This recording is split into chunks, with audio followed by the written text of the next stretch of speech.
Welcome to Infinity Capital, everyone. So, in the Consistent Compounder series, today I'm going to talk about Hindustan Unilever. It's a company that most of you must have heard about, and if you haven't, so we are going to talk about it. So, Hindustan Unilever, the parent company is Unilever, which is a foreign entity, and they hold around 61% stake in this company. This company was founded in 1933, almost a 100-year-old company. Let's do a dive onto the website and see what sort of brands do they own. So HUL has pretty much touched everybody's life in some or the other way. They own many premium and other brands which are in the lower segment, also in the higher segment as well. So there is Axe, Boost, Cornetto, Dove. It's an amazing brand. Horlicks. So I grew up drinking Horlicks.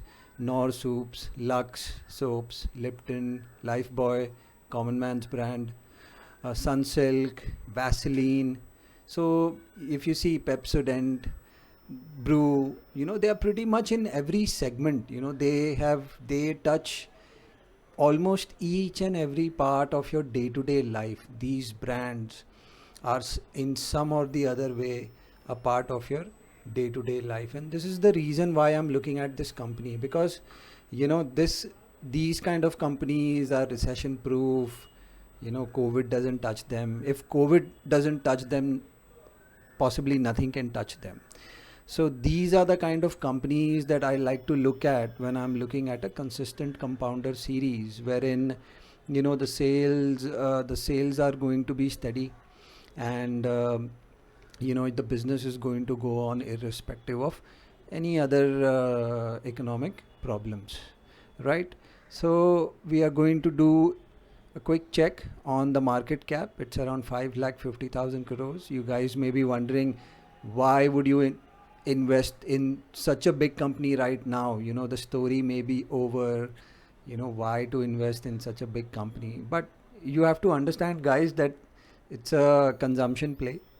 FMCG business, most of these products are used on a day-to-day basis, and you use it and then you need it again. It's not like a car or a mobile phone, or a two-wheeler where you buy something and you keep it for 5, 7 years, 10 years, and then you don't need it again. It's a consumption-based purchase, and you need it on a day-to-day basis. So we'll do a quick check on the shareholding pattern, and you'll see that promoters hold around 61.9%, mutual funds hold around 3%, FIIs are holding 15%, others are holding around 7.4%, and there's only around 13% of the stock out to be traded with the public. So the mutual funds have reduced their stake a bit. However, the FIIs have increased it in the past 4 quarters, so that's encouraging. And we're going to do a quick check on the cash flow. It's a great cash flow making machine. Around 9,163 crores of cash flow from the operations, no debt. Okay. And the company has around investments of around 2,700 crores. Cash equivalents, they have around 4,400 crores of cash on the book. So the balance sheet looks very, very strong. On the profit and loss statement, if you'll see that the sales have been constantly rising steadily. The sales have been rising over a long period of time. This is what I like to look at in a consistent compounder, where the sales are rising steadily. For my consistent compounder picks, I don't like to look at stocks which have just gone up very quickly, or the sales have just gone up, then it has gone down, where the margins are not steady. If you see, they've worked and they've increased their margins slowly, because as the company grows, their operational efficiencies become better, and their margins also become better. If you see, the profits have also been continuously rising.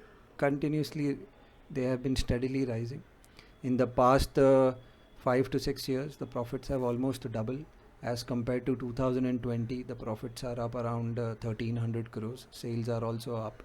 Very encouraging numbers. March, if we do a March this year to March last year comparison, the sales are up, the profits are also up. Very, very good numbers. It's one of the top FMCG companies in India, and their numbers are very encouraging. So, let's do a product segment check. The personal care is where they get the highest sales. Home care, is second, and foods is third. We'll do a quick PE check. The median PE is around 66, and if we see the stock has been going sideways, the stock is available at a median PE valuation. So this is something, in my opinion, the stock is very decently valued, available at very good prices. So I have been steadily adding to my portfolio. On all dips, I have been adding to my portfolio. From a technical perspective, if you'll see, this stock is pretty much in this 20% range since last year, since last Feb. It has pretty much not gone anywhere. However, it has been slowly rising. In my opinion, this may start breaking out and start making new highs pretty soon. Overall, if you will see that, if you see the stock from multi-year perspective, the stock has just gone up. So if you see, in 2010 the price was around 280, 300 rupees. In 2017-18 the price was 1800 rupees. In 2017 it was 1400 rupees. In 2016 it was around 800 rupees. The stock has been continuously going up. These kind of stocks continue to perform because it's a consumption play, and they continue to grow. So this is the kind of stock that I like to see in my portfolio, where consistently my profits are compounding. So if you see, the profits have compounded at 15% per annum, and the stock has given you a CAGR of 22% per annum. Even if this CAGR dips by a couple of percentage points, you will still get 18, 19 or anywhere between 15 to 18% per annum, which is three times that, which is three times the FD rate currently. And FD rates are going to go down because excessive money printing will lead to inflation, and the value of currency is going to dip further. So this is the whole thesis, to put money in these kind of companies and let it compound. And that's it, guys. Thanks a lot.